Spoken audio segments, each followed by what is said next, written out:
Mheshimiwa Mwenyekiti, kumekuwa na udhaifu na ucheleweshwaji mkubwa wa kiutendaji katika ukarabati unaoendelea kwenye uwanja wa Benjamin Mkapa, kiasi cha kutishia mchezo wa fainali kati ya Simba pamoja na Berkane, lakini pia kutishia mechi ya ufunguzi wa michuano ya CHAN ambayo itaanza mwezi Agosti.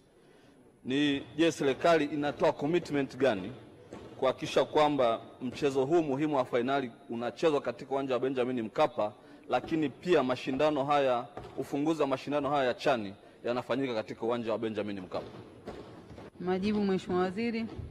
Nakushukuru Mheshimiwa Mwenyekiti.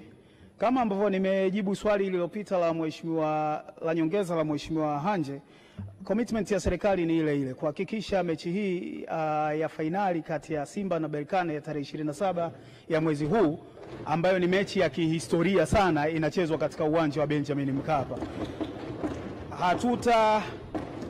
Hatutakuwa tayari kupokea kitu chochote chini ya hapo, na kama ambavyo nimesema, serikali imefanya kila linaloweza, ikiwemo kuajiri kwa dharura mkandarasi mwenye uzoefu mkubwa katika masuala ya kutengeneza pitch ili kuhakikisha uwanja ule unatengemaa.